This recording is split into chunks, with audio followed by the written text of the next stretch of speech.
have a good first race and therefore didn't find himself on the podium overall. That Brandon Robert, Top Tech IT or Took a Life number 412 is in 9th position, and top 10 rounded out by Hilton Nickerson, Top Tech IT number 135. So just to give you an idea, the top 10 as that screen disappears, I've got it in the nick of time. Hilton Nickerson in the nick of time. 1 second separates the top 10 in practice. So I think we are going to have an interesting race here at Mid-Ohio. He's in 9th position and top 10 rounded out by Hilton Nickerson, Top Tech IT number 135. So just to give you an idea, the top 10 as that screen disappears, I've got it in the nick of time. Hilton Nickerson in the nick of time. 1 second separates the top 10 in practice.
Board with Hilton Nickerson, number 135. We are your commentators.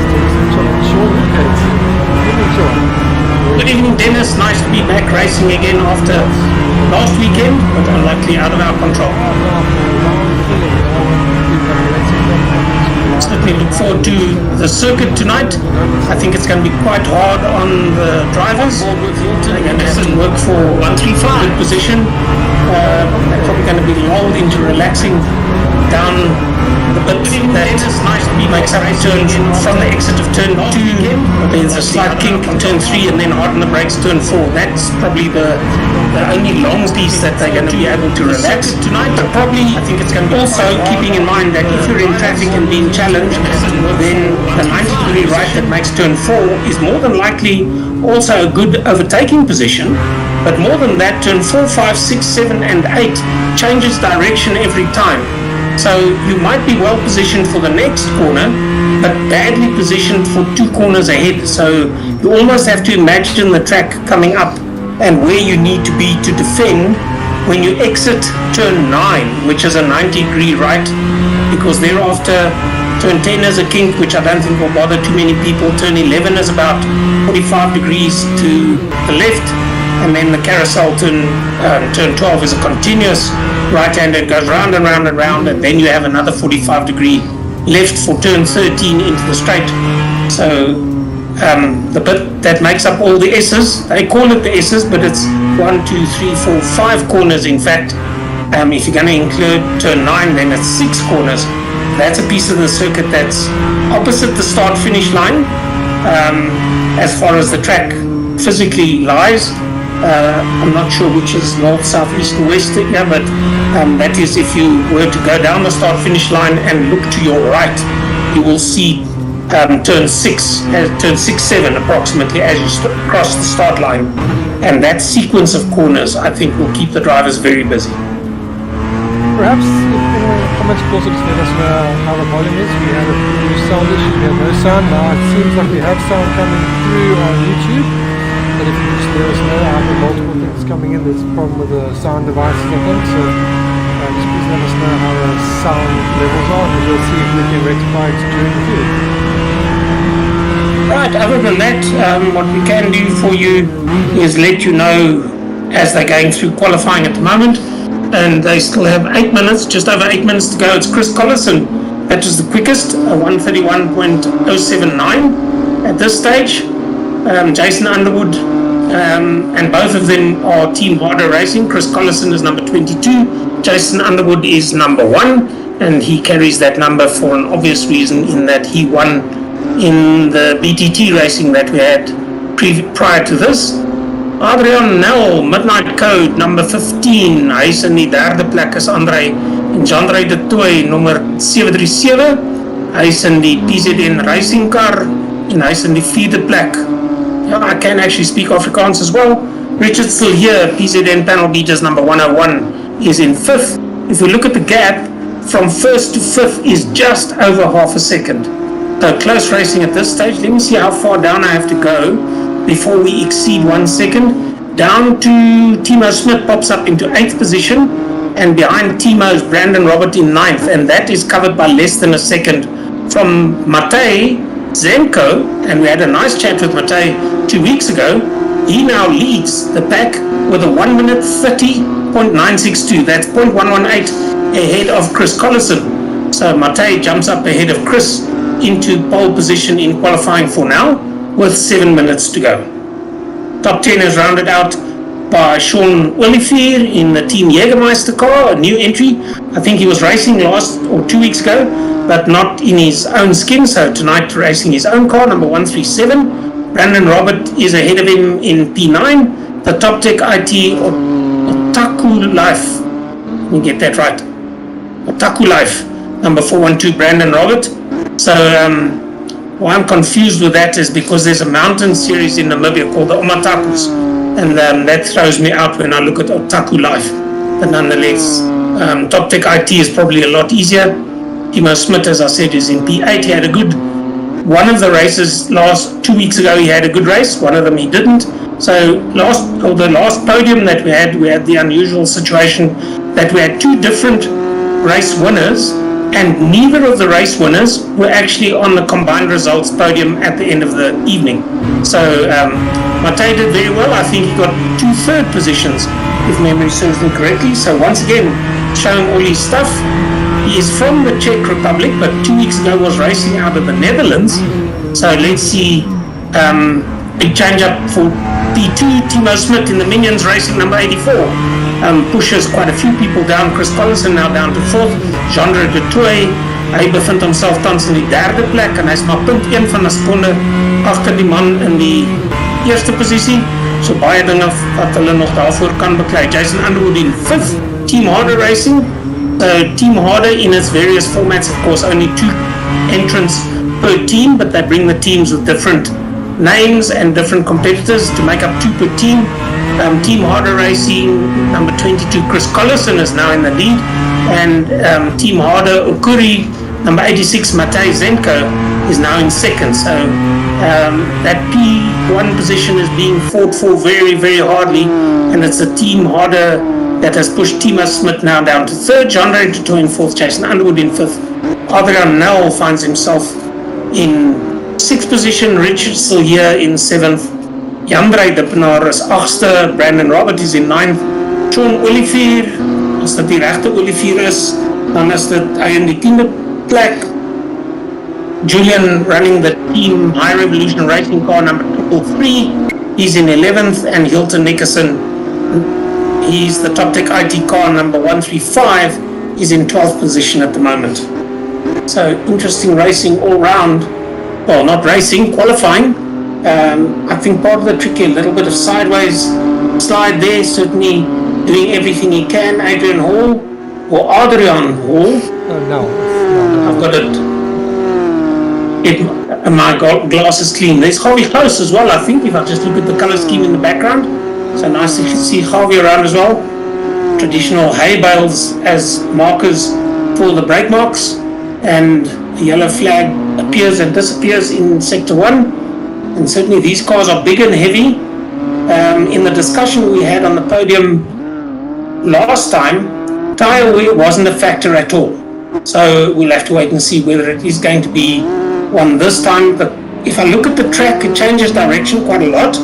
But I think no, even though the track goes clockwise, just have to think in my head out loud as I say that, I think the number of turns either way are quite similar. I don't think one side of the car will be worn a lot more than the other. So I think the drivers can take it quite hard and not be too worried about the sir or somebody off in the background there about tyre life on this track. Now just looking at all the different feeds, we have 22 drivers on the circuit, and we have 3 of the drivers sharing their feeds. Unfortunately, every time I try and share it to you, they end up going to the pits, so we will share you that as soon as we get a chance. At the moment we have Chris Collison still in provisional pole position from Jason Underwood and Matej Zenko, so Team Harder Racing are definitely top 3. Then we have Timo Smit right there again. We were watching him earlier, he just set himself the second fastest time, but he's been pipped and he's moved all the way down to 4th at the moment.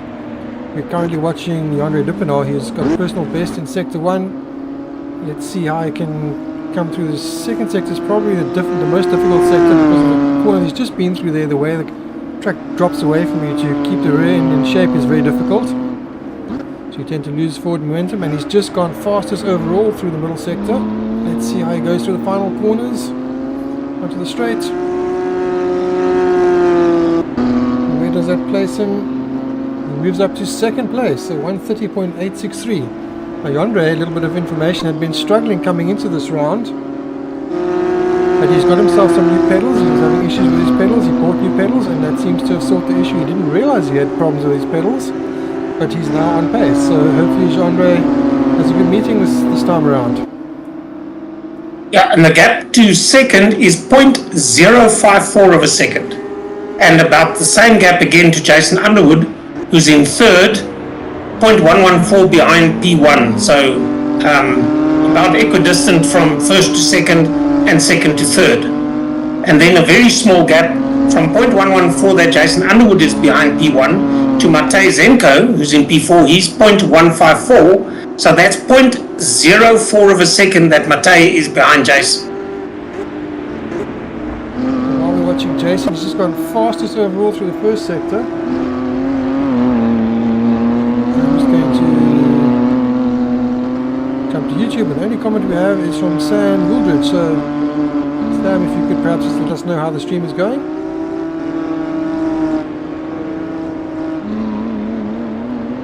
Or sliding the back end out there, and again, as they certainly do enjoy, I think the guys actually, by the looks of it, enjoy the track layout, and at that specific spot you can use all of the corner and slide it. You can come in a little bit off the racing line. That's a little bit too much slide, I would think, because that's going to lose you time, but nonetheless, Chris is in, that's Jason Underwood, so Jason's in third position. That's 0.114. Let's see if he still holds third, but the gap now between Chris Collison, Jandre Dipnar, and Jason Underwood, the three of them are covered by 0.08 of a second. So things are changing, and that means if they're this close in qualifying, then I think we're going to be in for an interesting race with about 20 seconds to go in quali. I think the green car is more than likely Jandre de Toy in the PZN panel beaters car number 737. That dip actually seems to bottom out quite a bit, so I wonder if that bothers the drivers, just where Brandon has gone through a while back. The time has finished, so of course the drivers are all finishing. We have most of the drivers in the pits. We have Chris Collison still on track, but I believe he's crossed the line already. Brandon Robert is now crossing the line. Does not improve, and I believe there's only two drivers still on track. If you're willing to card 1,000th of a second, then Brandon Robert in P9 is 1 second behind P1, which is Chris Collison. And that's it for qualifying. We will jump to an ad and we'll be back shortly.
Welcome back, everybody. We are now live for race 1. Oops, I should just put that up on screen. So we are now live for race 1 of the Alwin British Touring Car Series, British Alwin BMW Racing Cup Series from Mid-Ohio in Lexington, United States.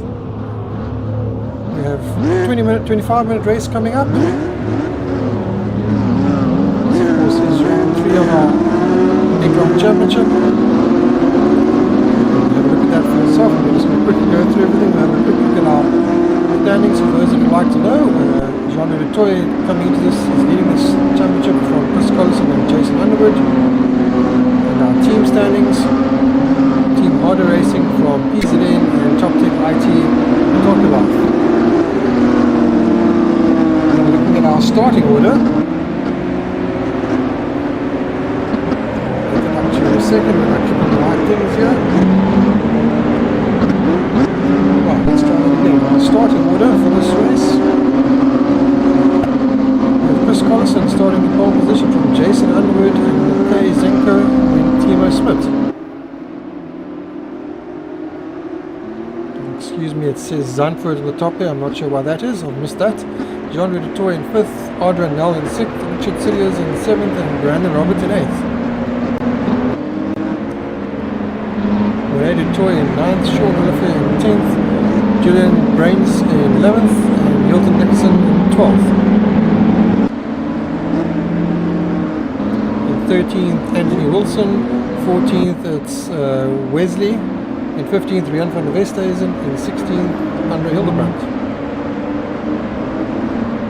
In 17th, Dani Stander. In 18th, Rudy van der Westhuizen. Harvey Coast in 19th, Deep Chameleon in 20th. In 21st, we have Willem Steyn. Looks like we have possibly lost someone, and I believe it is Jean-Ray de Choi. Not Jean-Ray de Choi, so Dippenaar. Yeah.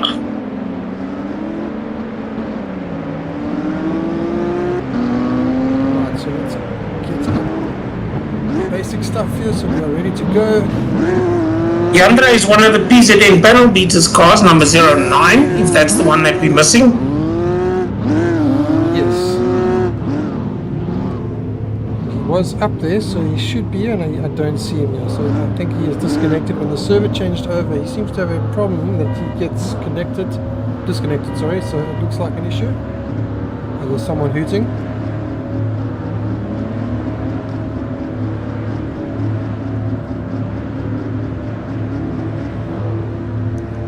Obviously not in position yet, we are still waiting. As soon as all the drivers are in position, we will have a countdown timer start.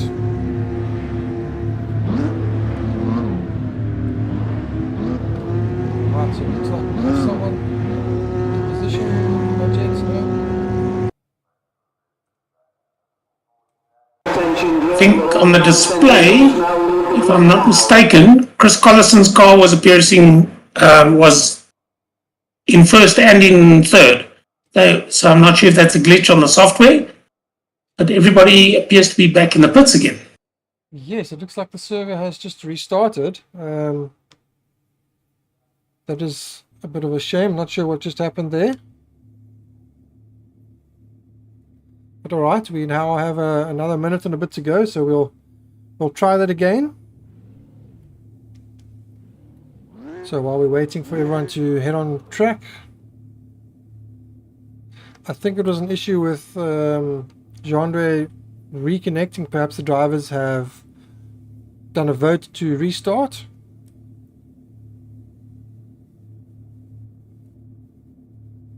So we will see what happens shortly. Are the drivers now getting on track? We see them disappearing out of the pit lane and into position. Timo's car, the Minion's car, easy to recognize very quickly. The number 1 car, Chris Collison, is there. Jason Underwood also. Matej Zenko, it's the one with the blue at the back. The 737 is one of the Boeing Brigade. I gave them that name. This is Jean-Ray de Toy, the PZN panel beaters car. The drivers will head out now on their formation lap once again. It looks like we've lost another driver, so by having a restart done, we've lost one of the other drivers. He's coming out of pit lane. I wonder if he's going to be able to start at the back of the pack. I'm not sure what the software will allow him to do. There he comes. He has to stay in the pit. I don't think he can just, I think he'll have to start from pit lane. Okay, so maybe there are several drivers in pit lane. One of them is Chris Collison. So Chris Collison. Oh no, sorry, it's not. I think it's because the car colors. The first 4 were as per qualifying. As I said, Timo Smith was making up P4, and he's easily recognizable. So the others, they came up. So it's Chris Collison, Jason Underwood, Matej Zenko, and Timo Smith. Those top 4 were definitely there. And we have a bunch of drivers sitting in the pit there waiting to exit. All those cars, just looking at the color schemes, I think are Toptic IT Chrome. 2 of them. The one is Hilton pink. Nixon. I'm not sure the second one is. It could either be Brandon Robert or Anthony Wilson, 96412, Or, yeah, Hilton Nickerson is also number 135 potentially. Just looking at the color scheme, or Tian Marais, number 29. So it's any one of those, just judged by the color of the cars. But it's good to see they are in pit lane and they will be trying their damnedest to make up positions as the race goes on. Just confirming, Dennis, 25-minute race. 25-minute race for race 1 and Okay. race 2, yes. Okay.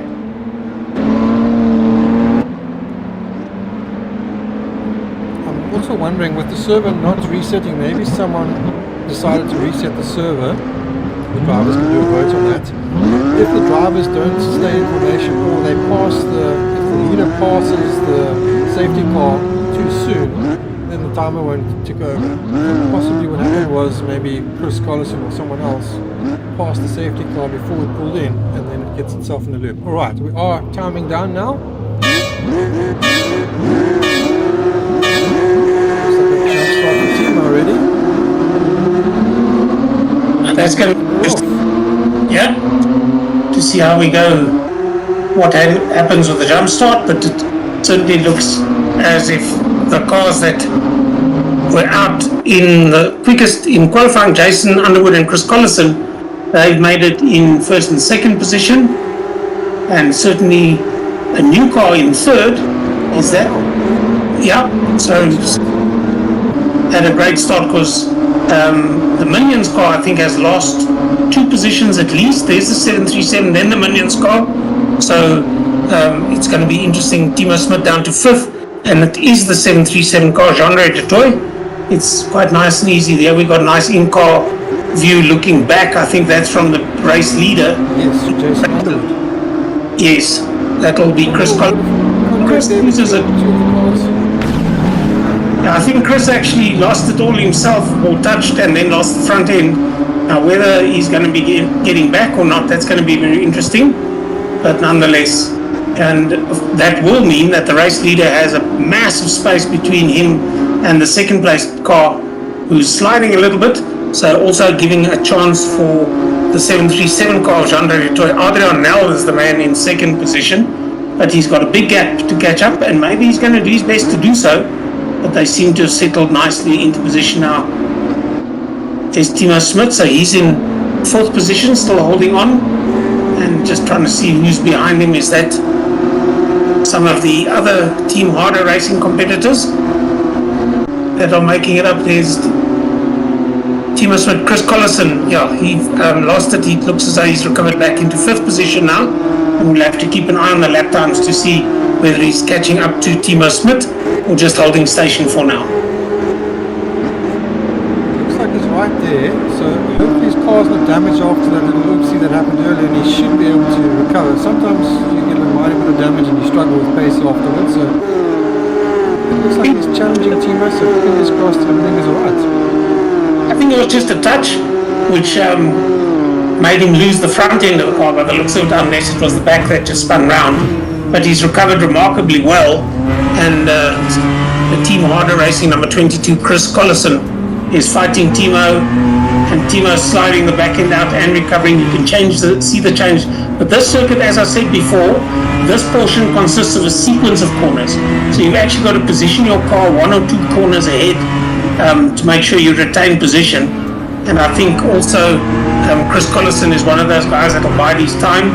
He might use, in fact, much further down turn 12, which is a long continuous right-hander coming into turn 13, which is just a kick to the left and into the main straight. Maybe he'll wait his time, although he's also sliding the back end out here and there. And this looks like all the changes of direction are quite a handful for the drivers in this race. A little bit of respite as they have a bit of a straight, then they're under the bridge again, and it's left. I think I'm just trying to orientate myself as to where they are at the moment on the track. Okay, here's what they call the keyhole.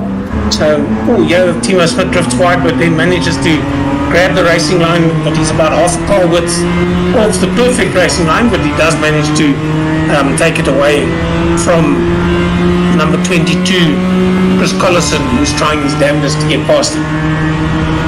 But then it's down, well, I wouldn't say it's a straight, but it's down that section which I said, yeah, they've got a bit of a kink. Well, it doesn't help if you put your wheels on the dirt, because that unsettles the car completely, and Chris puts a nose in, and I think he's got more than just a nose in. I don't think he's passed him as yet, although it might look so now in car. He's got enough of, yes, he's passed him now. Get through under the Honda bridge, and that was actually well done, but it was a mistake by Timo sticking the right wheels just off the track onto the dirt. That unsettled the car enough for Chris to come up on his inside and take that race position quite cleanly. So Chris up into 4th position now.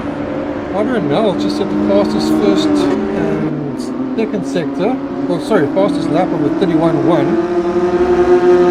I think he had the fastest second sector. It was beaten by Jean Toy behind. So the top 3 extremely close at the moment. The pack seems to be closing up. So Jason seems to be slightly slower. This could be a little bit of team tactic. Maybe go a little bit slower to allow Chris to catch up. Be quite smart to do that. Now there's quite the front 3 certainly are running very close together. That's Jason Underwood, number 1, Adrian Nel, number 15, and 737 Jean-Ray Dutoy, and they are separated by 0.6 of a second. Although it looks as though Jason Underwood has a fair gap now, 0.7 of a second between him and Adrian Nel. So it's still very close. If you look at their last laps, just find it a 132.26 for Jason Underwood, 131.65 by Adrian Nel. So Adrian's pushing hard, and a 131.1, which is even quicker. The best lap, I think, if it's purple for the race so far, by Jean-Ray Dutoy, number 737, who finds himself in 3rd position in the green car. Yeah, extremely close, and we see lots of sliding there. That corner is my favorite on the track, the way you can broad slide the car there. It's absolutely amazing. Some tracks, when you get the car sideways, it doesn't feel good. You just feel like you're about to die. This track, that particular corner, you can throw it sideways almost 45 degrees, probably about 40 degrees, and just hold it and then power slide it slowly out of it, and it just feels amazing.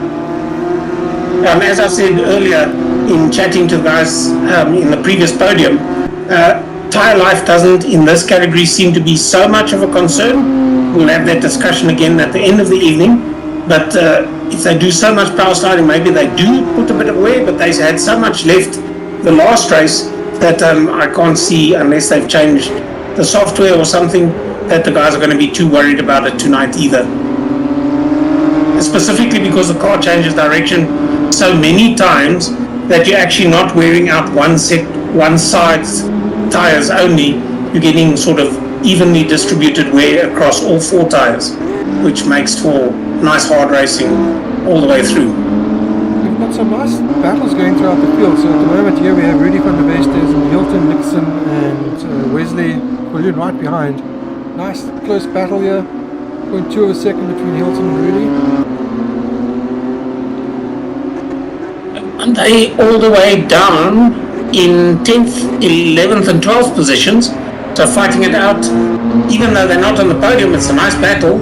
So there's Rudy leading from the number 135 car, and that of course is Hilton Nickerson, Top Tech IT. So and I've always said, often you find in a race that maybe there's, I wouldn't call it boring, that the top contenders are evenly spaced and no challenge or defense happening, but then you go and look for where is something happening further down, and although it looks as though he's now getting away from him, car number 135 is still in it. You've got to keep the guy in front of you honest, and it's going to be interesting to see whether there's going to be any change of position. Hilton Nickerson, whether he's going to get closer back to Rudy again. Oh, it looks as though he missed that corner. Yeah, left slightly wide, but the back end of the cycle looks at it. So if you take here, Richard's still here, car number 101. He's also trying his damnedest to get past the car ahead of him. So we'll have to wait and see whether there's going to be any change of position there. So all through the field, there are battles raging, and it's not necessarily for the lead, although we did say the top 3. 101 is Richard still here. He's in 7th position. I think he's fighting it out.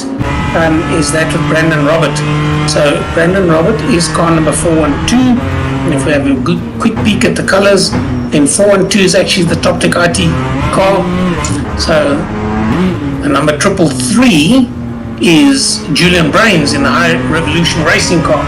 So nice view out of his car to see the layout, and we've also got the privilege of being in car with him, so we can see what we're talking about. And look at the small adjustments. In fact, some of them aren't that small. The adjustments that they continuously have to make to keep the car on the right piece of road. We can also see what's that? These nice secret socks that he's racing in. On the you can see how gentle they are on that. Well, the throttle they're not gentle at all. That's flat out and then feather, and then slight bit of using the left foot there, and slight left foot braking, I think, going through the corner. So it certainly is holding the foot on the ready, but interesting to see the car control that these guys have. And the guys actually race with gloves. Nice in-car shot there that we can see with 333 Julian Brains, High Revolution car. Unluckily, he's got nobody in his field of view that he can actually attack. And just go back to the lap scoring monitor. Let's have a look where he kind is. of had to show it because every single race he has these extra features. The only guy gives us extra features and we never get to use it because he's kind of always in the middle of no man's land. Like, let me just put it on so we can all see what's capable of the guys sharing with you. So much information. And it looks amazing. We can see exactly what a lot of people realize or don't realize that you actually playing sitting as if you're driving a real car. They seem to think that you're just sitting with a gamepad or playing on the keyboard, but these guys are actually driving. It's hard work. It's lots of forces that you're fighting. You've got some of the guys that are heavy direct drive steering wheels that are putting out 20-25 meters of torque and 100 or 200 kilogram load cell pedals even. So yeah, some of the guys really put a lot of effort into the racing. Yeah, and it certainly shows. And as you said, it's nice to see it from in-car, all the views that we can have. This that you see now is Adrian Nel, number 15, in second position. And the car that he's got in front of him is the Team Harder Racing number 1, Jason Underwood, which was our British touring car champion. And he's not going to let him go. I can guarantee you they're going to be fighting it out. But what has happened is these two have separated themselves from Chris Collison, the Team Harder Racing number 22, and Timo Smith, number 84, the Minions car. But those two again, Chris Collison and Timo Smith, they are having a go at each other. So battle's all over, although I think Timo's lost a car length or two now. But first and second certainly is not decided, as we have 13 and a half minutes still to go in this race. There's up on the inside. Oh, rubbing and racing. Change of P1. So that's early in the race enough for Jason Underwood to get back at him, which I'm sure, knowing Jason, he's going to do. He's certainly not going to give up that position. And I think we were discussing it before the race, is this track actually lends itself. There are quite a few places that I thought lend themselves to overtaking, but you've got to think ahead of yourself to be in the right position to make the move. Jason's certainly not going to give this one up. Yeah, just keep an eye on the lap times. More than likely. A little bit of a tap. Jason says, how's it knock? So yeah, and I think it's just the way they went into that corner. There was a slight speed differential.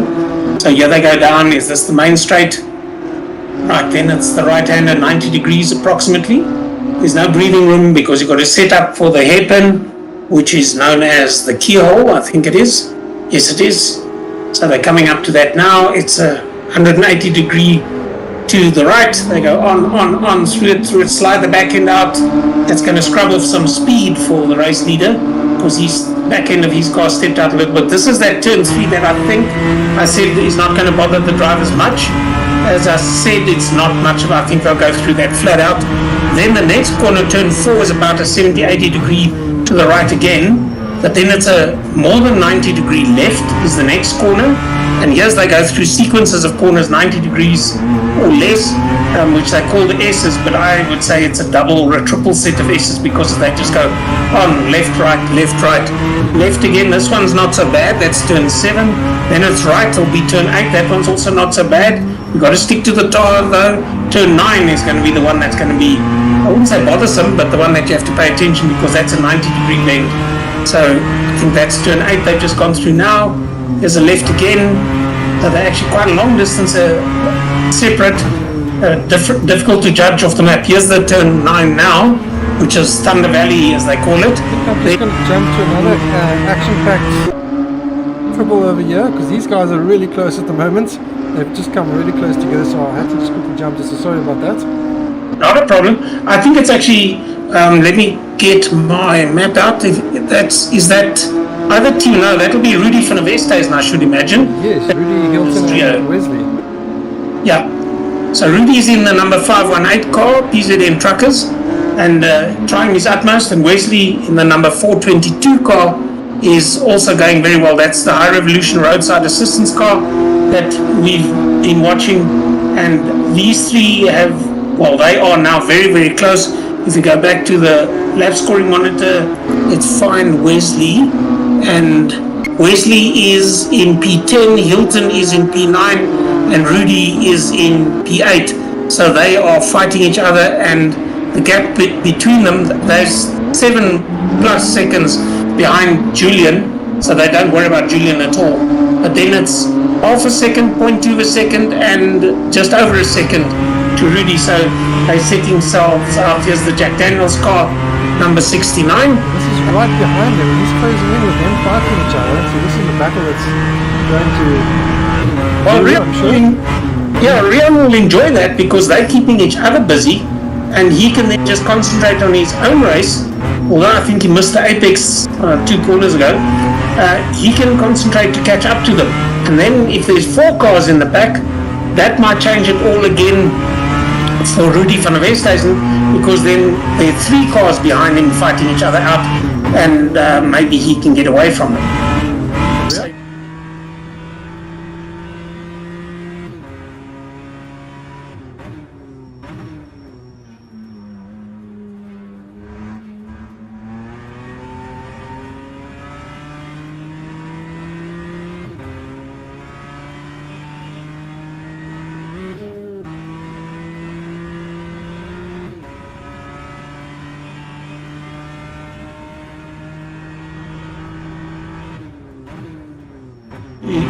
As my voice goes haywire, where he could do his own race if you put it off like that.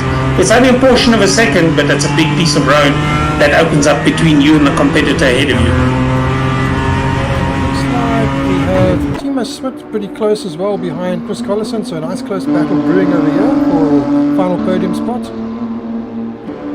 Timo's always there or thereabouts. I remember in the last race 2 weeks ago, he just got a demon start, and then there was an accident, I think, behind him, and nobody ever recovered to challenge him. And he's certainly in the top 5 fairly comfortably. He's got Mornay de Toy not a little. Mornay de Toy is a long way behind him. So the top 4 are pretty close. At least they can see each other, but they're running in 2 pairs. And I think that's probably the way that'll end. But let's have a look at the last lap. Jason Underwood at 131.5 and Adrian Nell at 131.9. So Jason is certainly not letting Adrian get away. He's right there with him. As I said, the 2 sets of cars running in 2 pairs. As we look back to 4th place, Timo Smit in the Minions racing car, and he misses the apex of that corner. I just think he got into it a bit too hot, and the car then, but as it's a nice wide circuit, so you can actually let it then drift wide rather than losing the back end and then bring it back a little bit later. But after the passing maneuver that Adrian did on Jason certainly stuck with him. Is this Timo having a look up on the inside? Yes, it is. Chris Collison is just closing the door on him. This is the portion of the track where you've really got to concentrate on where you put the car. They're actually using the racing line here because there's I think Timo's not close enough to challenge as yet, which allows Chris to take the racing line that he prefers. But it might be different a little bit later on. We'll have to wait and see. Race leaders. Since we have a battle going on for the 2 main slots, so 1st and 2nd, 3rd and 4th, perhaps we can watch from trackside on both of them in a dual view, just so we can kind of try and follow what's happening, because at the moment we have 2 very important battles on podium spots. So I'm going to try and show that. Let's see if I can get that to work. Yeah. Let's have a look at this is the battle for 1st. We have Adrian Nell and Jason Underwood. Yes, that seems to be holding. Adrian Nell last lap of 131.6. Jason a 131.5. And so he's catching little bits, but certainly holding on. And Chris Collison there is, I think, getting away from Timo Smith. If you look at the last laps, 132.26 and a 132.49 from Timo. So it's about 0.25, a quarter of a second, that Timo was slower than Chris, and you can see it on the road as well. Here comes the race leader. He seems to have caught up, made a little bit of a gap between himself and Jason, but certainly interesting racing there. They use the curbs, and it's difficult to judge car length, but certainly he has a bit of a distance now, does Adrian now, that Jason Underwood is behind him by 1.3 seconds. So we'll keep an eye on that gap. I must say the timing is really good. It updates as they go through the sectors so that we can keep an eye. Timo Smith, let's have a look, is 0.77 of a second behind Chris Collison. Chris Collison is 4 seconds behind Jason Underwood, and Jason is 1.3 now, 1.2 seconds. Good little battle, yeah? Back. Yeah, it just gets car number. Yeah, that's the Jack Daniels car. He's up on the inside, but getting the change of direction twice. He was on the wrong part of the corner for the wrong part of the track for the next corner, but he's certainly not letting it go. But again, that is ahead. It's like both of them. That was very lucky that we didn't have contact. Both of them almost had a tank slapper on either side of the track, away from each other. And they probably didn't know that the other had it because they were so busy fighting their own. Yeah. That looks as though there's one position change there, but he drifts and takes it back again. Yeah. But the High Revolution racing car behind them, number 122, certainly can watch all of this and say, well, if these guys are going to carry on much longer like that, then maybe I can take up that position pretty soon. So all to fight for, and very interesting racing it is, but at this stage they just seem to, after all the excitement, get back into their positions again. Yes, now let's see if it catches up again. I'm sure it's going to come back to another three-way battle again. Wesley uses, he allows the car to drift out and then sort of in two corrections manages to get the car going in the direction that he prefers. And every time he does that, it means that the 422 car of Wessel Viljoen is catching up to him. So Wessel just biding his time. He might still actually gain a position, or if he's good at it. Let's just see how much time left. Just over 3.25 minutes to go. So everything to fight for. And Wessel certainly is having a look at this bunch behind him, and he's holding on to that position for all that he's worth. The High Revolution roadside number 422, Hilton Nickerson and Rian van der Westhuizen. They certainly are fighting it out. We're going to have to fight hard for that place. A little bit of rubbing there. Yeah. Is that Gawie Ghost? No, it's not. It's one of the... It is Gawie Ghost. Is it Gawie? Yeah, so I think he's quite a bit further back.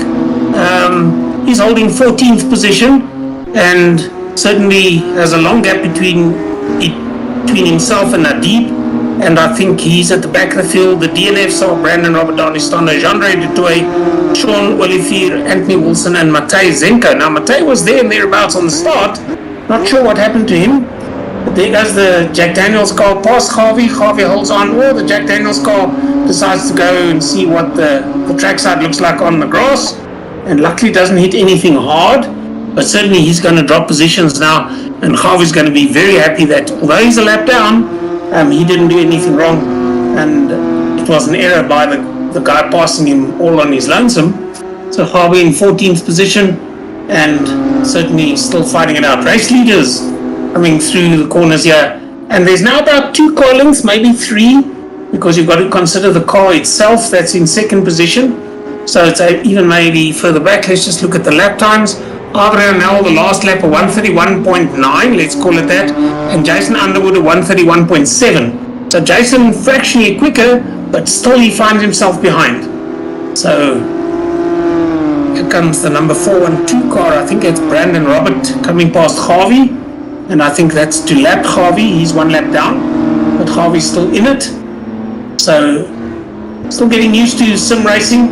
Harvey Close, of course, a single-seater man of note over the decades, not in 1 or 2 races.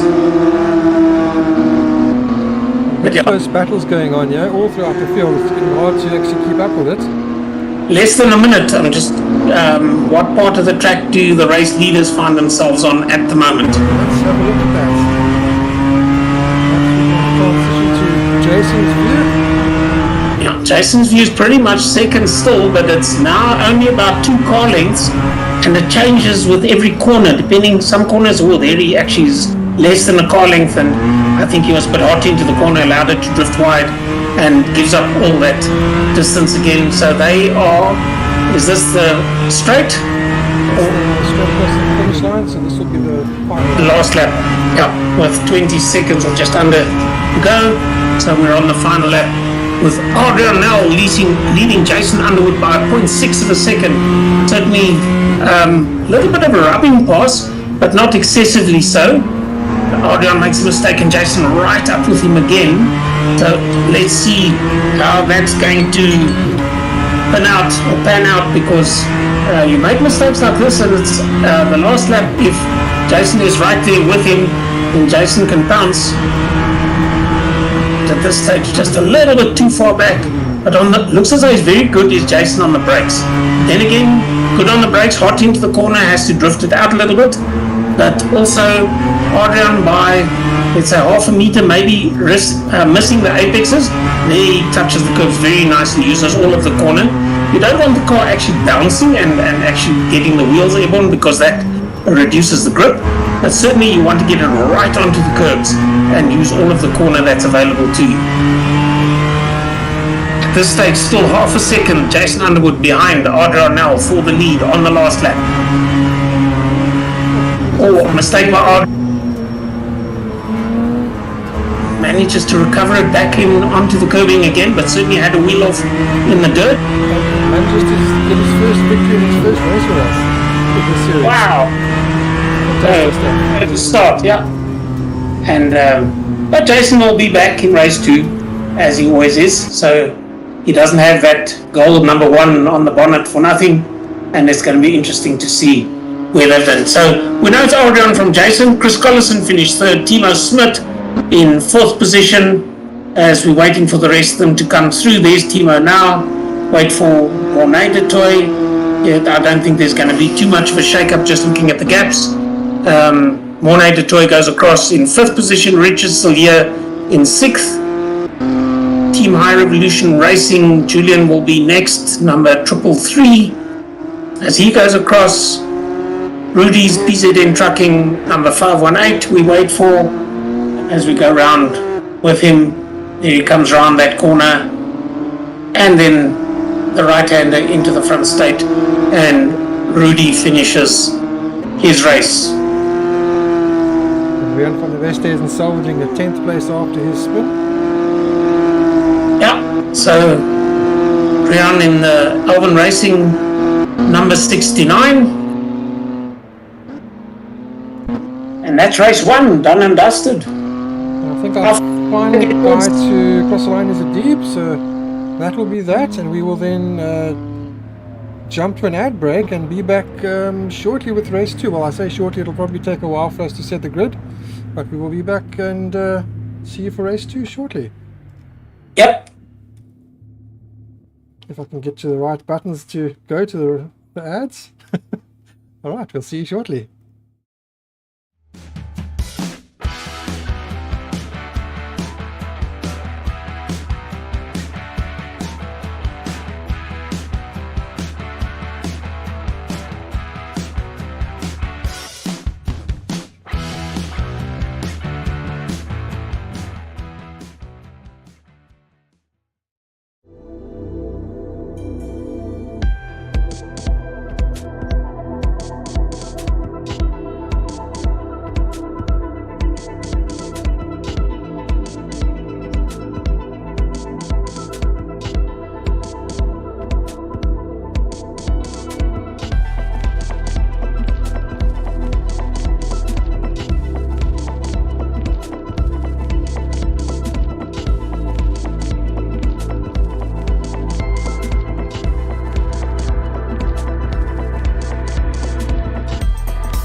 we're back. Welcome back, everyone, to race 2.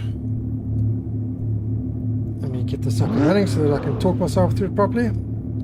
So we are back for race 2 of the Alwin BMW Racing Cup. Round 3, race 2 from Mid-Ohio in Lexington, Ohio, United States. I am your commentator, Dennis Mitchell, joined once again by Sean Woodgate.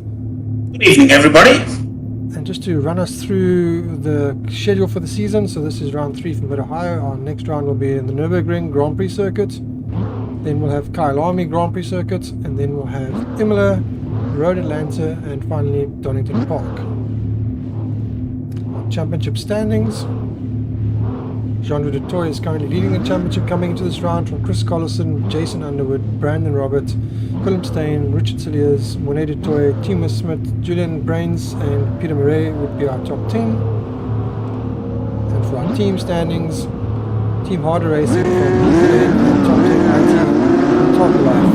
I'm just going to jump over to show our starting order if I can get that set. While you look at, interesting to note that first and second in the individual standings separated only by 2 points. So certainly everything to go for in tonight's racing. And of course it's a top 10 reverse grid, so Rian van der Westhuizen in pole from Hilton Nixon, Rudy van der Westhuizen and Julian Brains. Which will make things interesting. Guys behind. Indeed, Richard Cilliers in 5th place, Monet de Toy in 6th place, Timo Smith in 7th and Chris Collison in 8th.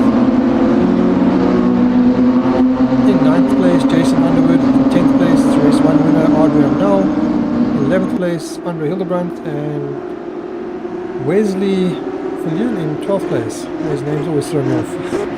13th place, Adib Jamildian. 14th place, Harvey Horse. And then it's from 15th place on, guy that disconnected our issues, Brandon Robert in 15th. Actually, Catchy was in 16th. Jean de Toy in 17th. Yambre Dupinar. 18th, Sean Olivier. 19th. Anthony Wilson in 20th, Willem Steyn. I believe that is the complete field for race 2. I have it the same. So I think that we have most of the field here. We've only lost 2 drivers between the races, between race 1 and race 2. We've had 20 across the board, so hopefully everyone makes it. This race is a rolling start, so hopefully everyone keeps their position properly.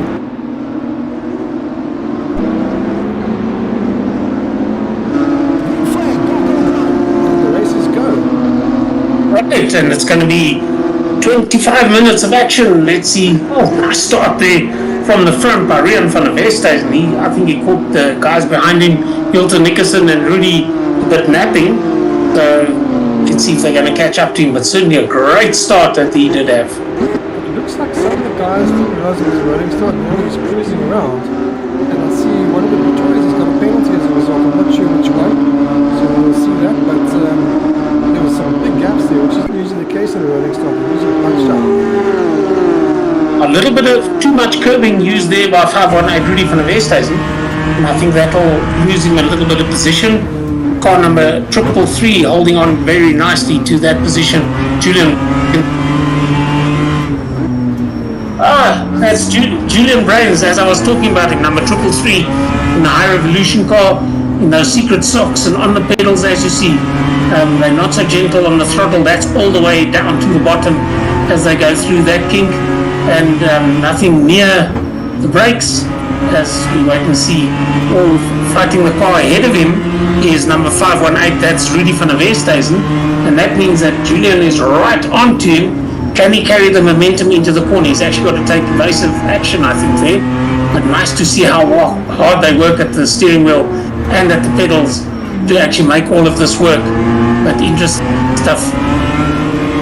Yeah, I remember in the last discussion we had at the last podium that Matej was actually saying that he's sitting there sopping wet, having worked so hard at a race. And it was interesting. Now we actually see it, or we saw it for a while there in car, as to how hard they do actually work. And it's not such, here's a bit that they can relax. Let's see if he can position the car well there, Julian. I think he actually had to take evasive maneuver there because the number 518 car of Rudy van der Westhuizen, there he loses the back end a bit. And see how quickly the guys behind him bounce. And this is a 1, 2, 3, 4, 5 car battle for that position. and he's now defending for all that he's worth, where previously he was attacking. And this is the tail end of that. Timo Smith right behind him here. He's biding his time, waiting for the gap. And we see Monet going up the inside. I believe it's Monet. Or was Monet. Right, so where you think you're attacking, all of a sudden you're on the wrong part of the line, and there I say again, 518 Rudy van der Westhuizen getting the back end, the car to get tail happy, and of course you lose track distance there, and everybody behind him is fighting hard for those positions, and while they're fighting, it's now developed into 1, 2, 3, 4, 5, 6 cars, of which the 6th one is the race winner, I think. So we'll wait and see whether he's going to get at these guys. And of course they use the road and more, so you've got to be really, really careful where you do your pass and get it done neatly. And look at that, Timo's just lost 2 places, running slightly wide, and the 2 harder racing guys have snuck past him. And he's somewhere around wide and being sort of on the turn. And he's got the race 1 winner right behind him, so he can't afford to make another mistake because he's going to be bounced on again. Let's see, car number 15 can indeed pass. Adrian Nel had an excellent race 1. He's up on the outside of this corner, and if he can hold it, it's difficult, as Timo Smith just holds his racing line on the inside and then takes up his position. They've then got to fight it out again. I think coming up will be that kick to the right, so no problem for these guys. Would have liked to have seen it in car, that they're just going to keep that foot buried. And now let's see if Adrian's going to make something of this, because now we go through those series of corners, a little bit of a twitch there, and I think he's managed to get past the Minions car, because the Minions car, Timo Smith, has disappeared out of his view. So he's made 1, and there's multiple direction changes here, so he might even make up more than 1 position, but certainly he's fighting really hard to make up positions and get to those front guys. Yellow flag in section 2, but it's been removed, and he's got to make up positions quickly because the race leaders are getting way ahead of them, and we'll have to see whether that's going to be. Let's just have a quick look where number 15 finds himself on the Timo's just lost the position, so Adrian is in 7th position, just set a best lap 131.3, where Rian van der Westhuizen is running a 133.3, so that's 2 seconds quicker. But Jason Underwood just ahead of him at 131.6. If I say just ahead, they are running so close, it's fractions of a second. There's a big gap between Chris Collison, number 22, in 4th position. He's 4.5 seconds plus behind Richard Sillier, who's in 3rd, and Richard's only half a second behind Hilton Nickerson, and Hilton is a second behind Rian van der Westhuizen, who leads the pack. But Rian's lap times, they've now improved. We wait as he comes across now, 134.4, and we wait and see what time Hilton does a 134 dead. In fact, both of them do a 134 dead, so they're running virtually identical times. So Rian holding on for now, 0.8 of a second ahead of Hilton Nickerson, and that's for 1st and 2nd position. But what a behind! A bit of a mistake there, nice, but it's been swallowed up. Look at the race 1 winner right on the inside there. They're fighting door to door, bumping all the way around the track. Yeah, hopefully the race leader of race 1 comes up on the inside. And is he going to take Timo Smith with him? I don't think Timo. Oh, nice slide. The 2 cars behind him. That means he's just made that one stick so easily. So Adrian Nel up into 6th position. And look as though, is that the 513 car or is that the Minions car? It's the Minions car. Might have had a penalty or something. Yeah. So maybe he's coming through to serve the penalty and then will rejoin the race. But Adrian Nel now has clear track ahead of him, so he can fight it out himself. Behind him is Brandon Robert. Let's have a look at the lap times. Now he's quicker than Brandon by only 0.1 of a second the last lap, a 133.1 to Adrian and a 133.2 to Brandon Robert.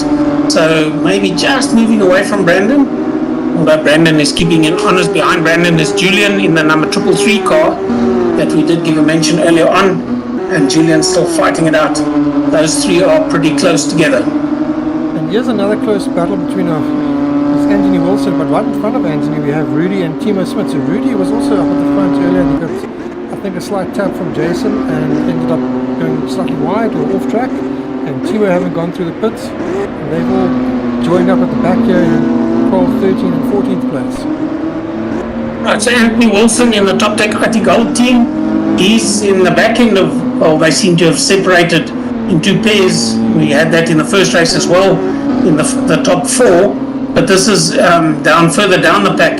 There seems to be two pairs of cars racing, and Anthony Wilson is at the back of the second pair, trying his hardest to get at the car in front of him, but certainly very difficult at this stage to catch up to Rudy and mount a pass. He's a full second behind Rudy, but Rudy's 2 seconds behind Timo Smit, and Timo Smit is the Minions car that we said had just done the drive-through penalty. And we have a battle here for the lead. This is Rian van der Westhuizen and Hilton Nixon and Richard Sillers. It looks like Richard having to go up the inside, but having his nose cut off there. Yeah, just not the place to mount. Well, I don't think it was close enough to do it, but certainly they will try every time they can. And just for, well, our own clarity, we were discussing in the break which direction the track runs, and we've explained the track, I think, a few times.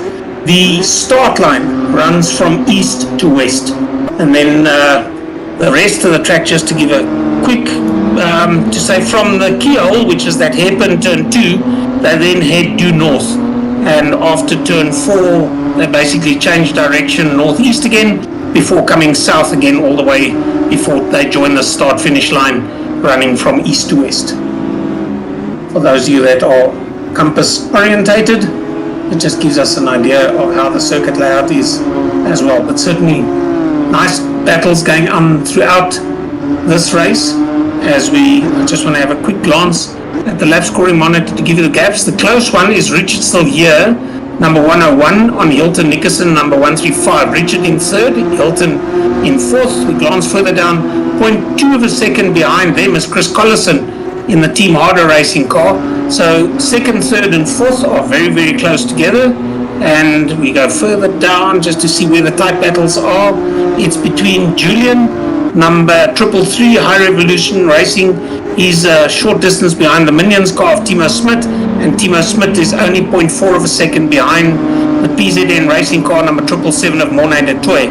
That's for 10th, 11th and 12th. So quite a few nice battles raging here. The other one is Sean Williford in the Team Jägermeister car number 137. He's only about 0.7 of a second behind Rudy on the Westhuizen, so he's also in there if any of the cars ahead of him were to make a mistake. Lots of close battles going on. It looks like Rian has managed to fill a gap, so something has happened at the front where the guys are obviously fighting and lock each other and giving him a gap. He's now got Chris Collison in third place, so Hilton's going to be defending like balls. The end of the world. So anyway, he's obviously doing his best. He's got Adrian right behind Chris as well, so lots happening at the moment, so perhaps we can just keep an eye on that for now. If you look at the last lap, Hilton had a bad last lap, a 1:33.4, whereas Chris and Adrian had a 1:31.7. So that's certainly 2 seconds that he lost on the last lap. And that means they will be attacking for all they're worth to get past Hilton Nickerson, and he will try his best. He will be trying his best once I get my brain into the same gear as my mouth.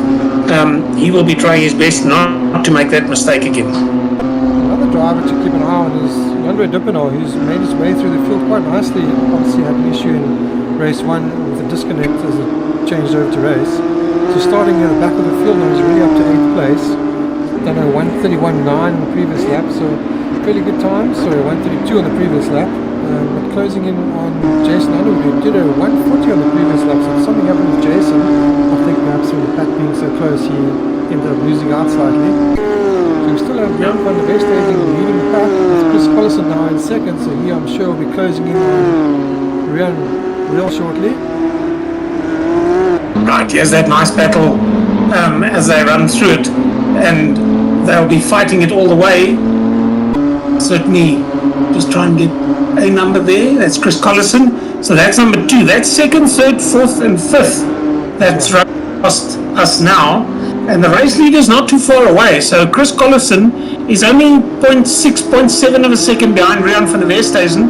who is the Alwin Racing car number 69, is Rian van der Westhuizen. So last lap 133.3 from Rian and a 133.3 from Chris. So they differ in the hundredths of a seconds. So, there's a mistake and a pass. So Chris Collison, car number 22, up into the lead. And just a slight mistake, the smallest of mistakes. And we'll probably see it on the lap times when they come past again. A 132.8 from Chris and a 134.8. So that's 2 seconds lost. And you can't fight that at all. But the bunch is still close. If you look down to car number 15, that's Adrian Nel, who was the race winner in race 1, and he's in 3rd position in race 2, so certainly very much in contention to take a podium place the 2nd time, and more than likely, well, I can't compute that quickly, but if he were to take 2nd, I think he'll be the winner overall. Yeah, he's just on the fastest lap of the race with a 31.132 as well. I believe that was the last lap. Best lap, which is the fastest lap. Yeah. So, if you say this is his first outing in the BMW M2, then certainly he is going to be a championship contender going forward because he is really quick. And remember, this position number 3 that he might just be P2 pretty soon because he's well placed. Yes, he's very well placed because that turns to the right and he's on the inside, but then the next portion turns. If you can hold that, maybe there was a touch. I'm trying to think if that is Hilton Nickerson that might have closed the door on him. Yes, indeed it was. And Adrian's up to 2nd, or Adrian. My excuses, Adrian, because I see there are 2 A's, so that's an Afrikaans name. So whether he gets a penalty or not, the software will determine who was at fault there, but I think that was purely a racing incident, and certainly door-to-door racing like that. And we had this discussion, I think, in the British touring cars, the difference between what you consider to be a racing line in qualifying versus a racing line when you actually have race cars next to each other. You can't just take the racing line if the guy is right up to your back door, because certainly you are going to contact, and then that's going to be the way that it ends. But then again, I'm not the judge of fact. I'm just giving my opinion. I do not judge who was right and who was wrong. But certainly that was a bad outcome for Hilton. I think it was. So. No, I think it was Rian. Rian down to 8th. My brain departing me for a second there. But interesting racing. They certainly are racing really hard. And at this stage, Hilton Nickerson, half a second behind Richard Sillier. That's for 3rd and 4th. Hilton in 4th in car number 135, and Richard in 3rd, car number 101. So that's a close race. 1st and 2nd, not that much of a race. Chris Collison is 2.6 seconds ahead of Adrian Nel. I think that will settle into position. So we'll have to wait and see whether they going to change that at all during the race somehow. I don't think so. As we have a look for the countdown timer, 9 minutes 20 to go. Wow, 25 minutes when you've got things to goggle about that are so exciting. Are those two let's just have a quick glance. That's the Boeing Brigade, which I was surprised. We got our championship leader running in 16th place. He's not having a good weekend, so this will be definitely round in the dots. I think that was giving the place up, or maybe there's just something wrong with that car. But the green one is number 737. That's Jean-Ray Dutoit, the PZN panel beaters car, and the 777 car is Mornay Dutoit, PZN panel beaters. And I think Mornay has a problem because he's lost 4 or 5 car lengths very quickly, and ahead of him, Jean-Ray doesn't have everything his own way. He's battling to keep the car on the road. There's the Team Jägermeister car of Sean Olivier. You can't miss that. The Deutsche Kudu. There's a story behind the Deutsche Kudu, but if you look on it, it has a reindeer. So in Namibia, we talk about the Deutsche Kudu for the Jägermeister. Here's the Minions car fighting it out with who's on his left. They changed direction twice. On the next day, who's behind them? Under Hildebrand.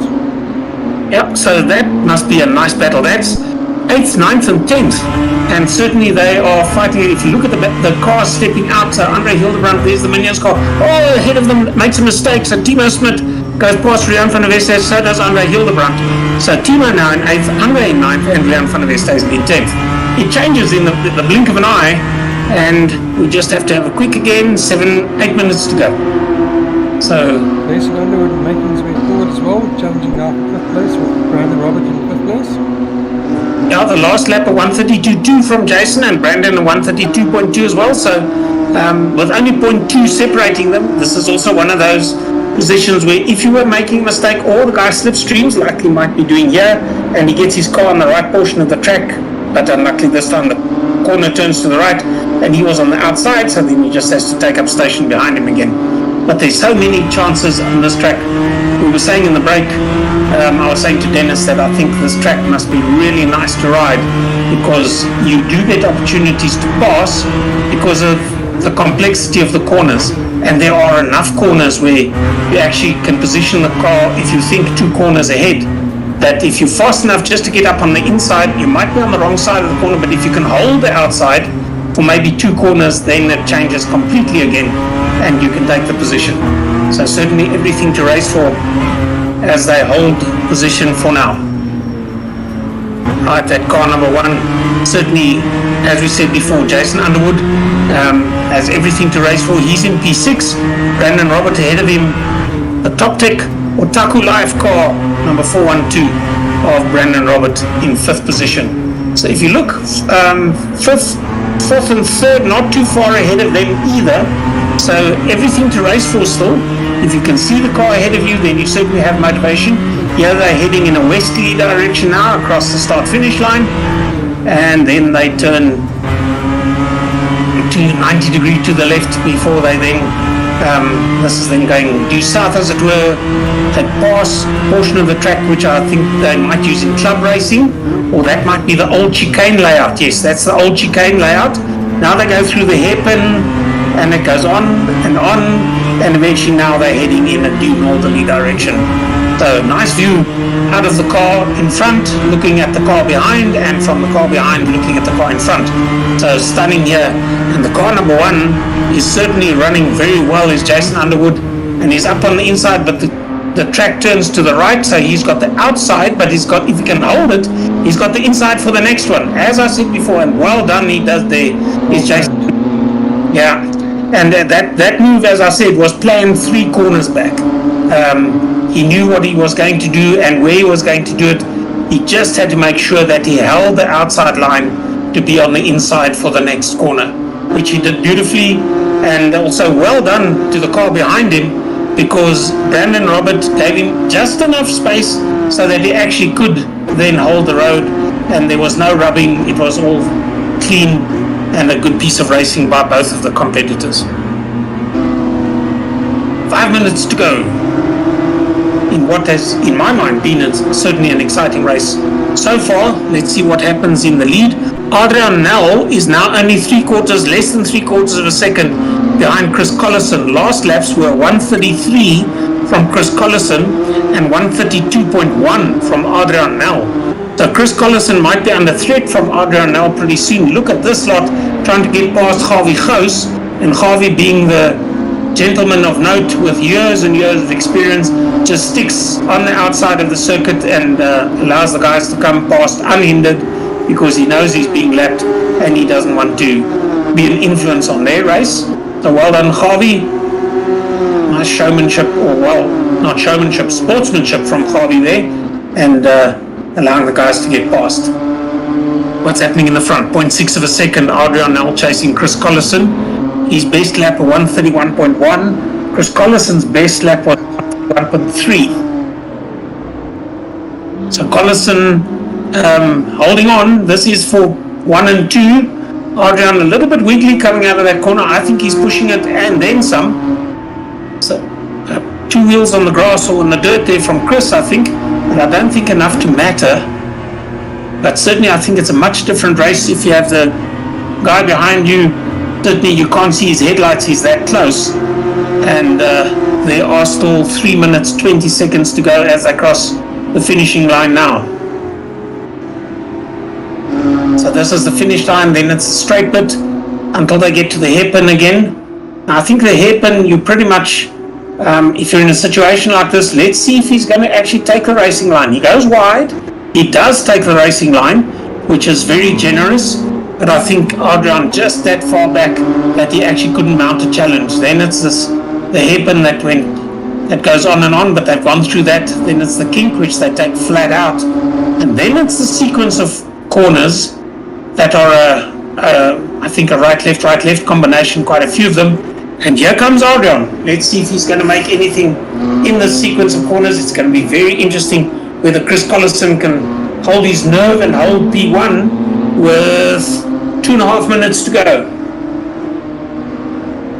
As they go through there, somehow I just think that Chris Collison got the better of that set of corners, and there's about 2 car lengths that he opened up between himself and Adrian now. It's 0.3 of a second the gap now. Adrian slides out of the corner. He did last time as well, and I think it might cost him a little bit. But let's see as they get through the corners. Adrian now was certainly keeping him very, very close. The lap times were 1:31, so it's all going to matter when they cross the finish line, whether they're going to do one more lap. In fact, they're going to do this one and one more, is my opinion, because 43 to go. They're going to get across the finish line with seconds to go, so they have this lap and one more to go. But if you're in car, I'm not sure that Adrian knows that, unless he's got a timer in front of him as well. But certainly everything to race for. It does give him a little bit more opportunity to see what Chris does that is potentially, in his opinion, a mistake that he can pounce on. But Chris Collison will know where to be defensive and where Adrian is very close to him, and he'll know where to adjust to make that car as wide as possible, but keep it as quick as possible. Right here. This battle is now across 2 tenths, now 3 tenths, now 2 tenths. So very, very close. We also have a very close battle with Jason Underwood and Richard Sillers for the 3rd and 4th place. Yeah, that's only separated by less than 0.4 of a second. Now it's up to 0.5. So Richard Sillers is well down to 0.4 again. So they at each other's throats all along. And at this stage, Adrian now, he just, no matter what he does in that Midnight Code number 15 car, he can't get up to the Team Harder racing car of Chris Collison, even to attempt a pass, never mind put it in. As they just go out of the corners again, it closes up to half a car length between back bumper, front bumper, and then out of the corner. And here they come now with 15 seconds to spare. And is he going to try it on turn 1? I don't think that'll be the right place to do it. I think that he'll probably keep it until they head off into the S's. And at this stage, it certainly is tough racing. This is the left-hander, 90 degrees. And this is now officially the final lap. Yeah. And in this dual view, the bottom left we're seeing the 1st and 2nd, the top right we're seeing the 3rd and 4th. Yeah, so Richard Sillers, Jason Underwood, they also added for all they're worth, and it's nice to see racing that close and that fair by all the competitors. Certainly they are trying, and all the way to the flag. The brake markers once again. Now we'll see the sequence of corners. Not a chance for Jason Underwood to get up on Richard Sillers, but very, very close they are indeed. Adrian now here in the bottom in the red car. He gets up to Chris Collison, but just not close enough to put the car next to him to force Chris to hold a line that he might not like or is not used to. Out of that corner, it would appear that Adrian was a little tighter out of the corner than what Chris was. But yeah, Chris tightens it up again on the curbing, and he just makes it impossible for Adrian to get up on his inside. There's no space there unless he taps, and are they going to allow that? Rubbing is racing, so they say. Well, they're a big mistake from Chris Collison. He missed both of them. Now let's wait. How far back is Richard Sillers and Jason Underwood? He's going to reverse across the line. Who's going to take the victory? It looks like Richard Sillers takes the win. That's why I said, when they were finding out where's Richard Sillers and Jason Underwood, and they got past while Chris Collison and Adrian now were fighting about it, another dog ran away with a bone. So Richard, I'm sure, is very happy. Yes, he's going to be chuffed as is Jason, but I'm not so sure that Chris Collison is going to be so happy with third. Although they did cross the line, I'm not sure which one went in. Was it Adrian that went across the line backwards, or was it Chris? It was Chris that went backwards.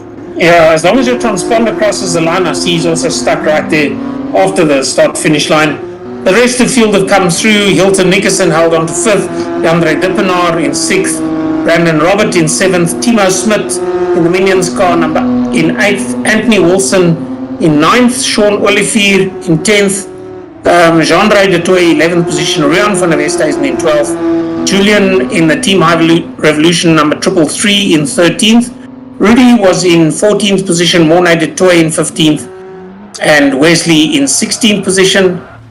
We just make sure that Van Stein in 17th, Andre Hildebrand, and Javi Gous. Javi Gous finishing ahead of Adib. Alright, we're going to just jump to an ad break and then we'll get the top 3 for the round for the interviews. We'll be back shortly.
Right, welcome back, everybody. We are joined by three of the drivers. It's not the top three. Unfortunately, our race weekend winner for the weekend is Adrian Nell. He's not available in the chat, so he won't be joining us. We do have Jason Underwood, who came second. We have Richard Cilliers, who came third.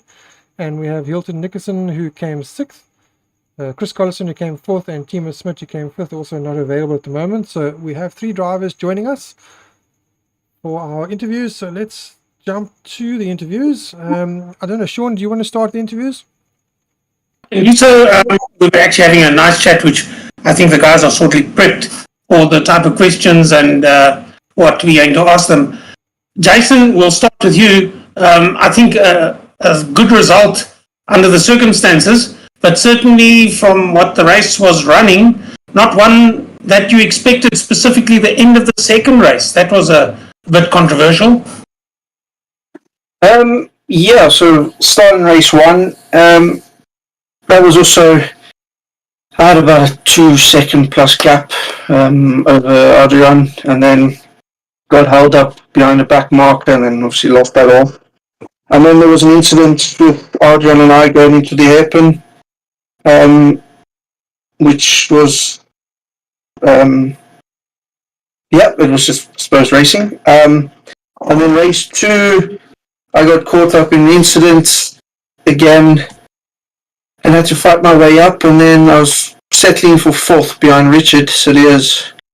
And then all of a sudden I saw the two front runners lawn mowing on the side. So I thought, well, I'm going to keep going, and ended up second. So yeah, it was very, very, very interesting race, that one. I'm just going to quickly jump in there. Jason, I know Chris isn't with us at the moment. He's quite upset after the ending of race two and the incidents in the races and that. But he's actually currently our championship leader after everything has panned out, and you are currently second in the championship.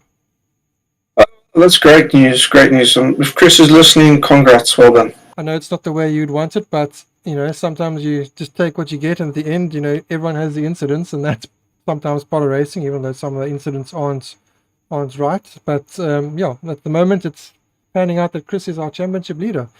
All right, I will let Sean take over again. Richard, jumping to you, we were talking in the chit-chat before the time that these cars are big and bulky and heavy and have a lot of power, and I think they have a standard setup for everybody. So, and this specific track with a sequence of corners that you have to go through after, let me just get my head right, turn 1, turn 2 is the hairpin, turn 3 is a kink. Thereafter, I think there's 5 corners in a row that you change direction. I suppose you've got to be very gentle with the car to get it to go where you want it to go, because if there's excessive power, then the back end's going to step out and you are actually going to be slower than what you like.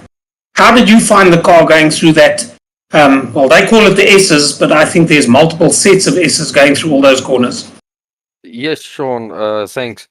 I think you hit the nail on the head with everything you just said. It's very difficult in that part of the track. Like Jason said earlier when we were chatting, the slightest of too much throttle and the car will spin. You have to be very gentle on the throttles, especially in that part. I tried to coast, but guys like Jason and them that's very fast, they still could catch me, so I had to fight a lot this evening. But it's very difficult, and nobody, not one of the drivers in this 1 or 2 races, had it easy for them tonight. Hilton, to have a chat with you, we noticed that, I can't remember which corner it was specifically, but the race leader, or was it in second position, but in the pair of the race leaders, in one of the corners, and it wasn't in the sequence, they were getting the back end to step out. And I think it was Jason that mentioned it in the chat that we had before going live, that you actually have to use your right foot, which is your throttle foot, to use the power really, really gently. How did you find it? What was your technique to keep the car pointing in the right direction? Yes, that velocity is very technical. I know race 1, I was getting held up and slightly behind Levy, which is defending like a king. I will brake for the right-hander coming down the down the back straight. So my entry in, I would usually just glide it through and use the momentum of the car to come over the left-hander into the first, well, call it the middle section of that middle sector. But I was finding it very difficult in race one to actually get up to pace. This is a very technical track, and I think the guys would agree. If you stick to your racing line, it becomes very, very difficult to get past. And in race two, I think I was behind Rian for quite a good stint of time. Again, I was able just to keep myself composed. But come mid-race, I think Richard was starting to catch up. We had a little bit, I don't think we touched, but I think we were having some clean racing there. But I wasn't able to hold him off. And near the end of the race, Jason was coming through. So, again, we try our best to give each other enough room. Even coming up to the end of the lap, if you side by side coming to the third left-hander, you need to make a decision very early on. Are you going to defend that corner, or are you going to set it up for the second to last corner, or try your best?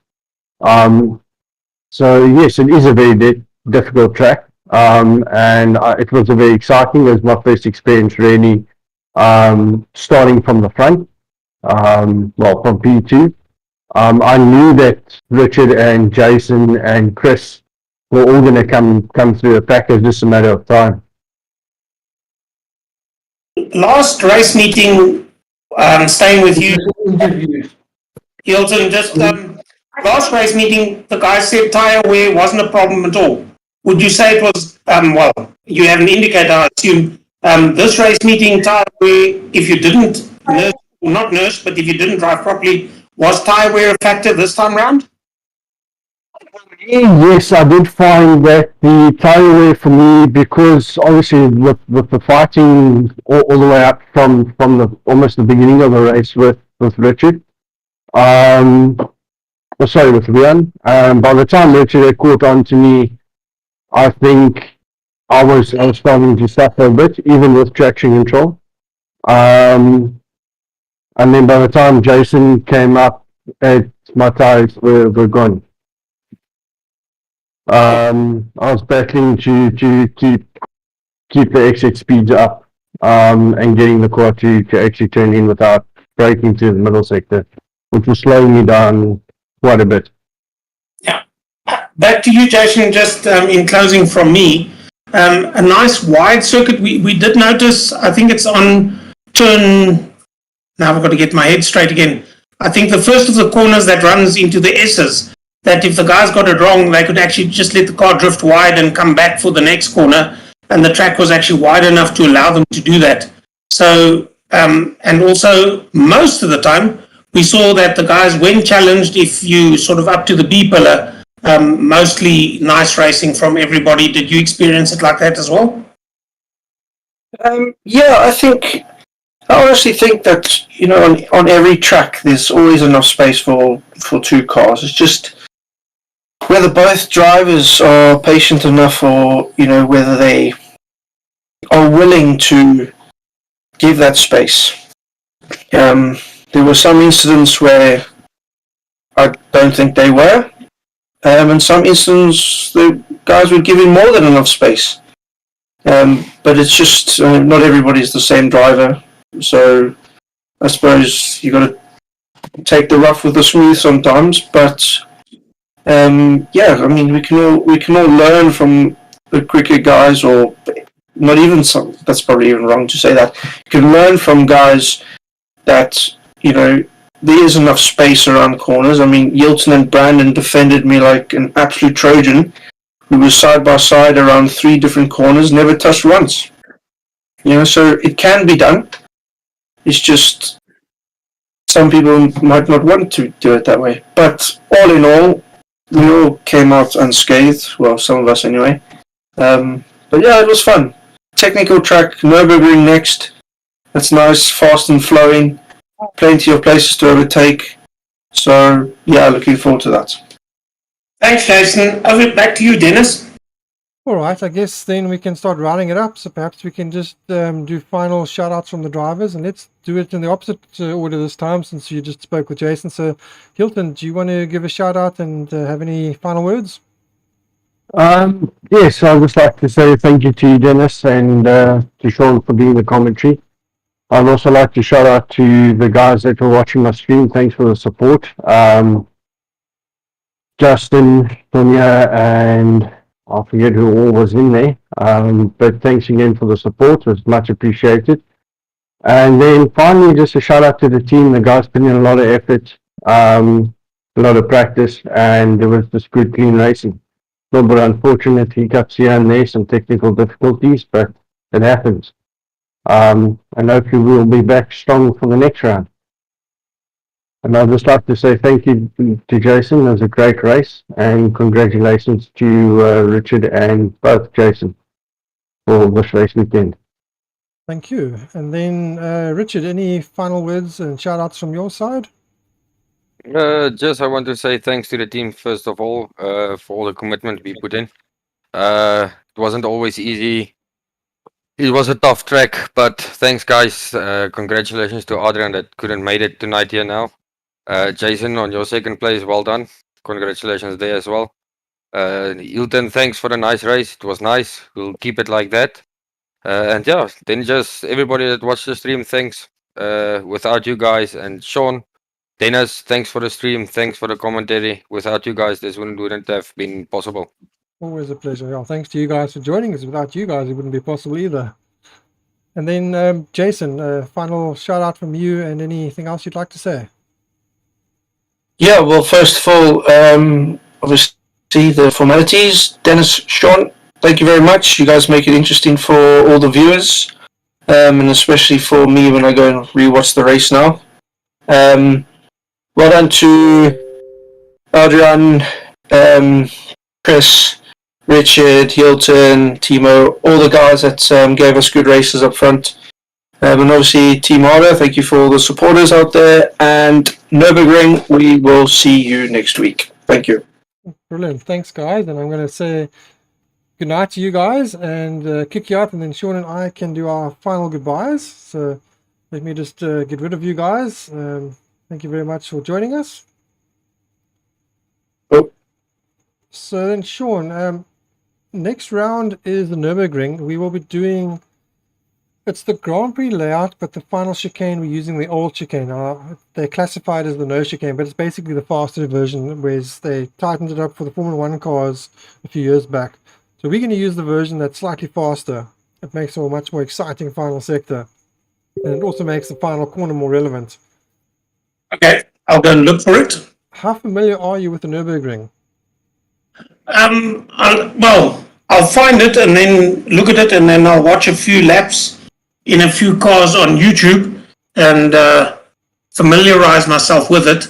But I've watched Formula One. No, not Formula One. I've watched touring cars at Nürburgring, German touring cars. So I've watched races at it, but I'll have to go and refresh on it myself.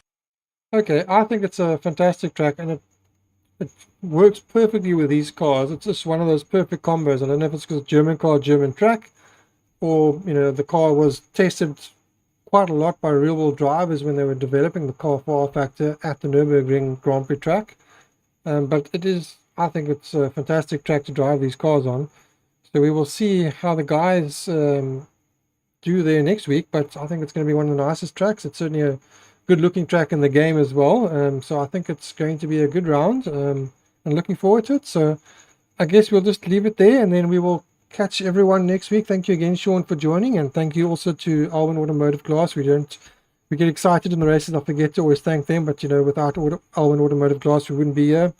And of course, the other guys that have got involved, Toptech IT, for doing their bits and helping out as well to sponsor the BMW series. We have PZN Panel Beaters who regularly contribute to other small things and the running of everything to keep us going. So thank you to all those guys, and of course to all you guys on YouTube. Remember, if you like, to hit the like and subscribe button. But thank you for watching, and to all our drivers, thank you for joining and racing and making this what it is. And then of course to yourself, Sean, to making the commentary worthwhile for everyone to listen to. It's been a great pleasure, and certainly tonight's racing was a lot of fun.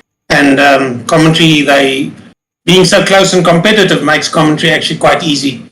It's a real blast. I guess then the final thing before we close off is just to let everyone know that next week, I have the wrong schedule up here. I've got this all wrong again. Next week will be round 4 from the Nürburgring. So that, like we were saying, is going to be quite an exciting round. And then, of course, that'll be followed by South African round, Kyle Army, which, of course, Sean, you know very well. Then it will be followed by Imola, Road Atlanta, and Donington Park in the UK will be the final round. So that's it for this week. Thank you everyone for joining, and remember to hit the like and subscribe buttons, and we will catch you next week for the next round of the BMW Cup. And for those that would like to watch, on Wednesday nights we have the Radical Cup airing as well at around about 7:30. So catch you all next time. Have a good week. Thank you. Good night.